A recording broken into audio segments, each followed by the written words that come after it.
안녕하세요. 부자 라이프 브라프입니다. 이전 영상에서 블로그를 왜 만들고 왜 글쓰기를 해야 하는지에 대한 중요성을 말씀드렸습니다. 자동화 수익을 위해선 가장 기초가 되는 것은 글쓰기입니다. 글쓰기 방법에 대해서 확인하시려면 우측 상단 카드 뉴스 확인하시기 바랍니다. 오늘은 글쓰기를 시작하고 나서 다음 단계에 대해서 말씀드리도록 하겠습니다. 이제 본인에게 기록하는 습관이 생겼다면 이제는 자신의 가치를 올리는 방법에 대한 공부하는 단계로 넘어가야 합니다. 자신의 가치를 올리는 방법에 대해서 너무 거창하게 생각하지 않아도 됩니다. 그냥 우리에게 필요한 책을 읽고 투자에 대한 공부를 하시면 됩니다.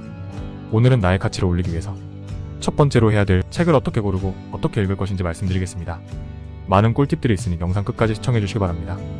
세상에서 가장 좋은 투자 종목은 자기 자신이라고 했습니다. 지금은 많이 힘들지만 자신의 가치를 올려서 스스로 인정받아야 합니다. 그렇다면 자신의 가치를 어떻게 올릴 수 있을까요? 자신의 가치를 올리는 방법은 본인 스스로 배움에 대해서 느끼고 깨닫는 과정이라고 생각합니다. 본인의 의지가 없다면 배움도 소용이 없고 가치도 없습니다. 우리는 자동화 수익을 위한 마케팅 및 자기개발, 동기부여 등 여러가지 책을 읽으면서 각자 자신의 가치를 올려야 합니다. 본인이 왜 공부하고 왜 능력을 올려야 하는지에 대해서 생각해 보시기 바랍니다.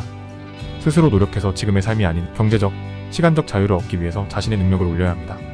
자신의 능력을 올리는 가장 기초적인 방법이 책을 통해서 배우고 실천하는 것입니다.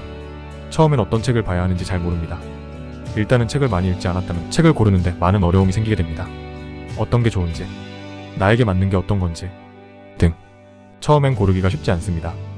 다른 사람이 추천해주는 책을 사서 읽어봐도 책을 읽히지 않고 무슨 내용인지 파악이 안 될 수도 있습니다. 가장 좋은 책은 바로바로 읽히는 책이 가장 좋은 책입니다. 본인에게 맞는 가장 좋은 책을 알려드리겠습니다. 일단은 서점에 가셔야 합니다. 현재 본인이 글을 작성하고 있는 주제나 관심 가는 분야의 책이 있는 곳으로 갑니다. 그곳에서 책의 제목이 가장 마음에 드는 책 3권에서 5권을 확인합니다. 책 제목이 마음에 들어서 책을 골랐다면 이제는 책의 앞부분인 목차를 확인해 보시기 바랍니다. 목차가 쉽게 잘 설명되어서 읽어볼 수 있겠다고 생각되는 것을 고르시기 바랍니다. 목차를 봤는데도 무슨 내용인지 모르겠다면 그 책은 일단 제외시키면 됩니다. 이렇게 목차까지 확인한 후에 마음에 드는 책을 골랐다면 천천히 3페이지에서 5페이지 정도 읽어보시기 바랍니다. 여기서 글이 잘 읽히고 어려움 없이 이해가 된다면 본인에게 가장 잘 맞는 책이라고 생각하시고 구매해서 계속 읽으시면 됩니다. 만약 책이 잘 읽히지 않는다면 다시 책을 제외시키면 됩니다. 이렇게 책을 천천히 계속 고르시면 됩니다. 아무것도 읽히지 않는다면 다시 책 제목만 생각하고 고르고 목차 확인하고 읽어보고 이 단계를 계속하시면 책을 고를 수 있게 됩니다. 베스트셀러 책, 전문가가 소개해주는 책 등 유명한 책들을 먼저 고르지 않아도 됩니다. 유명한 책들도 본인이 읽었을 때 읽히지 않는다면 별로 좋지 않은 책이라고 생각합니다. 일단 본인이 보기 쉽고 이해하기 쉬운 책에 좋은 책이라고 생각하고 읽는 습관을 만들기 바랍니다. 책을 골랐다면 일단은 한 권을 시간이 오래 걸려도 천천히 끝까지 읽어보시기 바랍니다. 이런 식으로 책을 읽어나가면서 자기 자신의 지식을 쌓아나가야 합니다. 책을 읽고 지식을 쌓았다면 다음은 어떻게 해야 할까요? 책을 읽는 과정에서 책을 읽고 생각하는 과정이 인풋의 단계입니다. 책의 내용을 내 머릿속에 집어넣고 새로운 정보를 받아들이는 단계가 인풋의 단계입니다. 책을 읽고 인풋만 한다면 효과는 크게 나타나지 않습니다. 인풋을 했다면 이제는 아웃풋을 해야 합니다. 아웃풋이 굉장히 중요합니다. 책을 읽고 새로운 배움을 인풋했다면 거기서 어떻게 실천하고 계획할지에 대한 아웃풋을 해야 합니다. 여기서 아웃풋의 시작은 글쓰기입니다. 내가 생각한 아웃풋의 실천 계획을 글쓰기로 기록하고 행동으로 옮겨야 합니다. 그래야 책을 읽고 배우고 계획하고 실천하는 패턴이 만들어지게 됩니다. 행동으로 실천하지 못하는 건 글쓰기로 기록만 해놔도 됩니다. 기록해놓지 않는다면 머릿속의 기억은 대부분 사라지게 됩니다. 정리하면 책을 읽고 기록하고 실천한다. 이걸 항상 생각해야 합니다.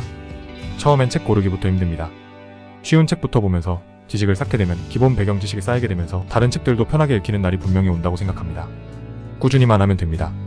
책을 다 읽지 못한다면 오늘 읽은 부분이라도 꼭 기록하기 바랍니다. 인간은 망각의 동물이기 때문에 자꾸 잃어버리고 실수를 합니다. 기록을 해놓으면 다시 생각할 수 있습니다. 기록해놓은 걸 실천해야 한다면 미루지 말고 당장 바로 시작하기 바랍니다. 어차피 해야 될 것이라면 지금 하는 게 최선입니다. 내일 할 수 있지만 내일까지 계속 해야 될 것이 머릿속에서 생각납니다. 해야겠다고 생각했다면 지금 당장 시작하시기 바랍니다. 각자 본인의 가치를 올리기 위해서 가장 좋은 방법은 책을 읽는 것입니다. 책을 읽고 자기 자신에게 인풋하고 인풋한 내용을 다시 아웃풋으로 기록하고 실행하시면 됩니다. 이런 과정을 거치면 자신도 모르는 사이에 자신의 가치를 계속 올리고 있다는 걸 깨닫게 될 것입니다. 자신의 가치를 올려야 우리는 우리가 원하는 자유를 얻을 수 있습니다. 3년이라는 시간 동안 자신의 가치를 충분히 올릴 수 있다고 생각합니다. 자신의 가치를 올려서 증명하는 날이 오기를 바랍니다. 오늘 영상이 좋았다면 구독과 좋아요, 알림 설정 부탁드립니다. 감사합니다. 부자 라이프 브라프.